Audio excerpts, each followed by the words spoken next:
اعوذ باللہ السمیع العلیم من الشیطان اللعین الرجیم بسم اللہ الرحمن الرحیم اللہم صلی علی محمد وآل محمد وعجل فرجہم۔ جہان علم سٹی آف نالج اکیڈمی سے آپ کی بیوی جان آپ سے مخاطب ہیں۔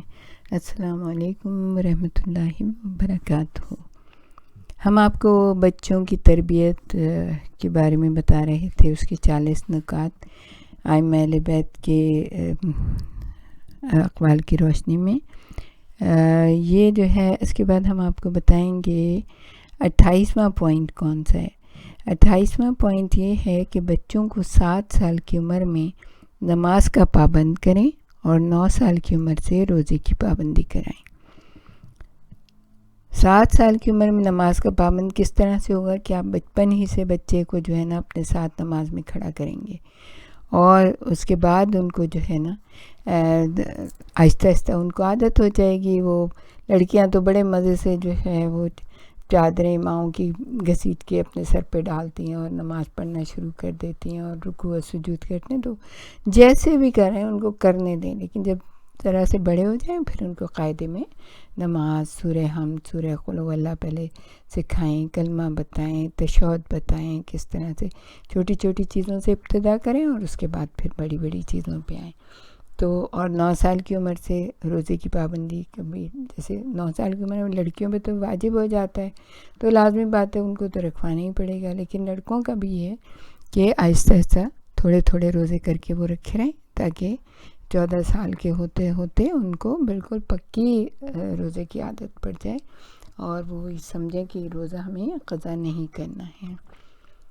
اچھا، 29 نمبر کا جو پوائنٹ ہے وہ یہ ہے کہ اپنے بچوں کو قرآن سے انسیت دلائیں اور کوشش کریں کہ جتنی بچے میں صلاحیت ہے اس کے مطابق ہی صحیح اس کو چند سورے ضرور حفظ کرا دیں، کیونکہ قرآن نور ہے اور جہاں قرآن آ جاتا ہے وہاں شیطان کا گزر نہیں ہوتا، اور قرآن مجید کی ہزارہا خصوصیات اور کمالات میں سے ایک خصوصیت یہ ہے کہ قرآن حفظ کرنے سے حافظہ قوی ہوتا ہے اور انسان کی غیر معمولی ذہانت ظاہر ہونے لگتی ہے۔ تو حفظ قرآن، قراءت قرآن اور قرآن پر عمل کی طرف توجہ دلائی جائے۔ لیکن صحیح طریقے سے بچوں کو قرآن پڑھائیں۔ ہم نے جیسے پڑھ لیا، اس کے بعد ہمارے اوپر واجب ہے کہ اب جب ہمیں یہ شعور آ گیا کہ ہم نے اس طرح سے نہیں پڑھا کہ جس طرح سے ہمیں پڑھنا چاہیے تھا، ہمارا مخرج درست نہیں ہے یا قرآن کے رولز ہم فالو نہیں کریں، تو اس کے بعد جب ہماری سمجھ میں یہ آ گیا تو ہم مسٹ ہے کہ ہم اپنی تصحیح کریں، اپنے قرآن کی تصحیح کریں اور اپنے لیے ایک ٹیچر مہیا کریں جو کہ ہمارے قرآن کی تصحیح کرے۔ تو بچوں کو ایک تو محبت دلائیں اپنا قرآن شریفوں سے۔ یہ نہیں کہ ہاتھ نہیں لگانا، نہیں، جاؤ تم ہاتھ پاک کرو یا وضو کرو اور ہمارا قرآن ہمیں اٹھا کے دو۔ پھر بچے جو ہے نا پاس بیٹھیں جب آپ قرآن پڑھیں، ان کو یہ کہیں کہ وہ پانی لا کے رکھیں کہ جب ہم قرآن کی آیات پڑھیں گے تو پانی کے اوپر دم کریں گے، پھر آپ لوگ وہ پئیں گے تو آپ ان کو ویسے بھی قرآن سے محبت ہو جائے گی۔ پھر ہم نے دیکھا ہے جیسے کربلا میں یا ہم ایران میں جنہوں نے زیارت کی ہے، اللہ تعالیٰ سب کو ان مقامات کی زیارت کرائے کہ ہم دیکھتے ہیں کہ چھوٹے چھوٹے بچے ہوتے ہیں، وہ قرآن اٹھا کے لا کے اپنے ماؤں کو دے رہے ہوتے ہیں اور پھر پاس بیٹھے ہوئے ہوتے ہیں اور پھر کچھ نہیں تو انگلی ہی پھیر رہے ہوتے ہیں جہاں ماں پڑھ رہی ہوتی ہے۔ تو وہ اتنا اچھا، اتنا امیزنگ دیکھتے کیسے انہوں نے جو ہے نا قرآن سے اتنا انس دے دیا، اور کتنی دیر مائیں بیٹھ کے پڑھتی رہتی ہیں اور بچے آرام سے بیٹھے ہوئے ان کے ساتھ جو ہے نا قرآن کی طرف دیکھ رہے تھے، کیونکہ دیکھنا بھی تو عبادت ہے نا، وہ نور جو ہے نا آنکھوں کے راستے بچے کے دل میں اتر رہا ہوتا ہے۔ تو وہ ضرور بچے کو قرآن سے انسیت دلائیں، ان کو سورے حفظ کرائیں، اور جیسے کہ یہ کہا جاتا ہے نا کہ اگر آپ کے گھر میں بھی قرآن کو زور سے اگر آپ لگائیں گے تو کیا ہوتا ہے، رحمت کے فرشتے آ جاتے ہیں اور عذاب کے فرشتے یا جو شیاطین ہیں وہ اس گھر سے چلے جاتے ہیں. تو اسی طرح اگر آپ کا بچہ قرآن حفظ کرے گا، چھوٹے چھوٹے سورے یاد کرے گا، تو کیا ہوگا کہ اس کے اندر اس کا حافظہ قوی. یہ تو ایک اتھینٹک بات ہے کہ اس کا حافظہ بہت قوی ہو جاتا ہے جب وہ قرآن حکیم کے سورے یاد کر لیتے ہیں. اور انسان میں غیر معمولی ذہانت جو ہے نا، بچے میں غیر معمولی ذہانت پیدا ہو جاتی ہے. تو قرآن پر عمل کرنے کی طرف بھی توجہ دلائی جائے، ان کو چھوٹی چھوٹی باتیں بتائی جائیں. دیکھو اللہ تعالیٰ نے یہ کتاب جو نازل کی ہے ہمارے لیے تاکہ ہم دنیا میں اچھے سے زندگی گزاریں اور پھر آخرت میں بھی اچھے سے ہم بہترین مقام کے اوپر پہنچیں. تو عمل کی طرف بھی بچوں کو توجہ دلائی جائے. پھر نمبر 30 نمبر کا جو پوائنٹ ہے وہ کیا ہے کہ اپنے بچوں کا کسی دوسرے بچے سے موازنہ نہ کریں اور بچے کا دل نہ دکھائیں.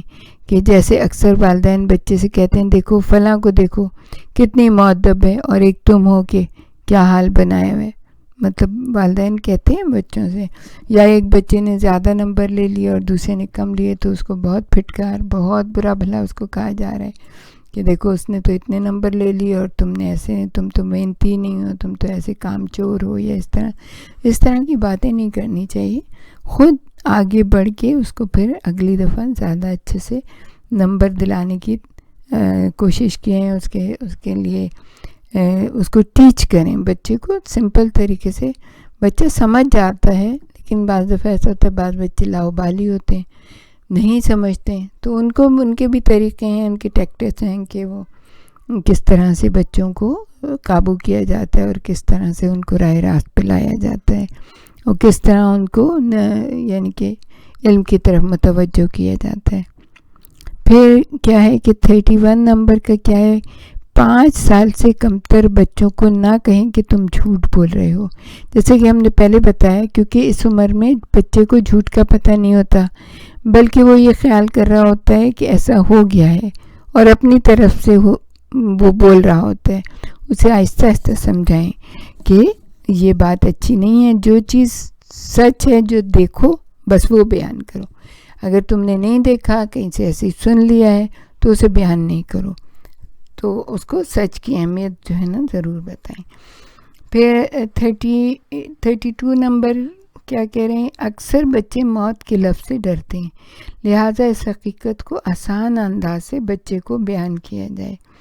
کہ ظاہر ہے کہ موت سے تو بڑے بھی ڈرتے ہیں، بچے تو کیا. تو بچوں کو بتایا جائے کہ ہم اس دنیا میں ہمیشہ کے لیے تو نہیں آئے، ہماری بھی لائف ہے، ایک ٹائم ہوتا ہے جس میں ہم سب کو واپس اپنے رب کی طرف جانا ہوگا. بہت سمپل طریقے سے وہاں میں جیسے امام حسین سے ہماری ملاقات ہوگی، جناب علی اصغر سے ہماری ملاقات ہوگی، حضرت عباس جس سے بچہ زیادہ محبت کرتا ہے، مانوس ہے جیسے بچے بعض دفعہ حضرت عباس سے بہت محبت کرتے ہیں کیونکہ وہ علم اٹھاتے ہیں ان کا، تو وہ بہت زیادہ ان سے مانوس ہوتے ہیں. تو حضرت عباس سے ہماری ملاقات ہوگی. تو اس طرح سے بچے کو سمجھائیں. لیکن بہت چھوٹے بچے کے لیے تو یہ ضروری نہیں، ہاں ذرا بڑے ہو جائیں تو پھر ضرور بچوں کو بتائیں. پھر 33 نمبر کیا ہے پوائنٹ ہے کہ بچوں کی چھپی ہوئی صلاحیتوں کو ابھارا جائے اور ان کی حوصلہ افزائی کی جائے. یعنی ہر بچہ نہ ڈاکٹر بن سکتا ہے، نہ انجینئر بن سکتا ہے، نہ ہر بچہ خطیب بن سکتا ہے، نہ ہر بچہ جو ہے نہ عالم دین بن سکتا ہے. ہر بچے میں اپنی علیحدہ صلاحیتیں ہوتی ہیں. تو آپ دیکھیں کہ بچے کیا بعض دفعہ بچے کنسٹرکشن بہت اچھا کرتے ہیں، چھوٹی چھوٹی چیزیں لے کے اسے کچھ کنسٹرکٹ کر رہے ہیں، اسے بنا رہے ہیں لیگو سے اچھی چیزیں. تو آپ سوچیں سمجھیں کہ اچھا یہ بچہ کنسٹرکشن میں بہت اچھا ہے، یہ بچہ انجینئر بن سکتا ہے، یا اس کا مائنڈ جو ہے نا کنسٹرکٹیو ہے اور یہ چیزیں بنا سکتا ہے بہت اچھی. تو اسی طرح بچے کو راغب کریں. بعض دفعہ بچے جو ہوتے ہیں نا وہ کھیل میں بہت اچھے ہوتے ہیں، تو بہت ہی اچھی بات ہے اگر بچے کھیلیں، اپنا تعلیم بھی حاصل کریں اور اس سے بھی دماغ بہت تیز ہوتا ہے. بچے کھلی فضا میں کھیلیں کودیں. تو آپ وہ اگر کوئی خاص گیم کھیل رہے ہیں، کوئی کرکٹ کھیل رہے ہیں، ساکر کھیل رہے ہیں، تو ان کو ضرور اس کی طرف لگائیں. یہ بھی ایک بہت اچھا یعنی کہ ہیلدی ایٹیچیوڈ ہوتا ہے کہ بچے جو ہیں نا کھیلیں. پھر دوسرا کیا ہے کہ بچوں کی بہت زیادہ دنیاوی چیزوں کی طرف راغب نہ کیا جائے. یہ 34 نمبر ہے کہ دنیاوی چیزوں کی طرف راغب نہ کیا جائے اور نہ ان سے بالکل دور کر دیا جائے، بلکہ کوشش یہ کرنی چاہیے کہ کچھ چیزوں کو دیا جائے اور کچھ سے روکا جائے. تو بچے تو ہر چیز کی ضد کرتے ہیں جو بس رنگین ہوتی ہے، لال پیلی نیلی نظر آ رہی ہے تو بس جو ہے نا وہ بچے نے لینی ہوتی ہے. تو بعض دفعہ اس کو بہلا کے سمجھا کے اس کو جو ہے نا دوسری طرف اس کا دھیان موڑا جائے اور بچے کو کچھ چیزیں دے دی جائیں اور کچھ چیزیں جو ہے نا اس کو روک دیا جائے. تو اس کا ایک کردار بہت اچھا، باصلاحیت اور صبر کی بھی اس کے اندر وہ آئے گی، صلاحیت آئے گی کہ کس طرح سے اس کو اپنی پسندیدہ چیز کے اوپر وہ نہیں مل رہی تو صبر کرنا ہے اس کو. یہ بھی ایک بڑا اچھا وہ پوائنٹ ہے کہ بچہ اس طرح سے صبر کرنا سیکھتا ہے، پیشنس آتا ہے اس کے اندر. تو ہمارے ساتھ ہی رہیے گا، ہم آپ کو اور بھی بہت کچھ بتائیں گے. وآخر دعوانا ان الحمد للہ رب العالمین.